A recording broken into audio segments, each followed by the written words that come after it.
Meu Deus do céu. Vocês estão bêbados, meu. Você acha aí? Você é bicho? Ó, Manel, cara, ajuda a gente. Você é bicho? Não tá bem louco lá? Aí, moleque, ó, olha só que da hora. Outra piada. Não tô tirando foto, tô filmando. Você é bicho? Aí. Deixa eu ver. Conta outra piada, Juninho. Joãozinho, tá ligado? Na sala, chega, senta, a Mariazinha joga o papel na cabeça dele e fala Facebook. Aí ele, headshot. Aí ele pega o papel, o livro joga na cara dele e fala Facebook. Não entendi, você falou duas vezes. Você falou duas vezes. Aí, tá ligado?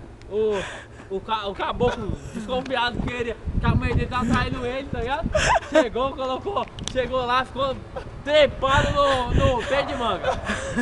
Aí ele trepado no pé de manga, tá ligado? Chegou o caboclo negão lá pra querer dar uma sapecada. Aí o negão chegou e falou assim, né?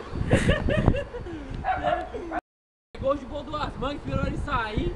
Aí na hora que ele tava entrando na casa, a mulher com as tetas de fora, depois chupando os peitos lá. Aí o caipira falou, você vai morrer! Aí ele falou assim, vou morrer! Cê... Aí sacou, então desse tamanho assim, ele colocou no bagulho e falou assim, vou morrer!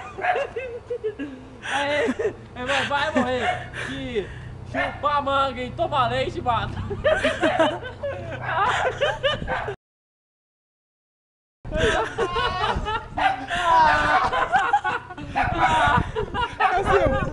Vira pra frente, mano. Não, amor, não.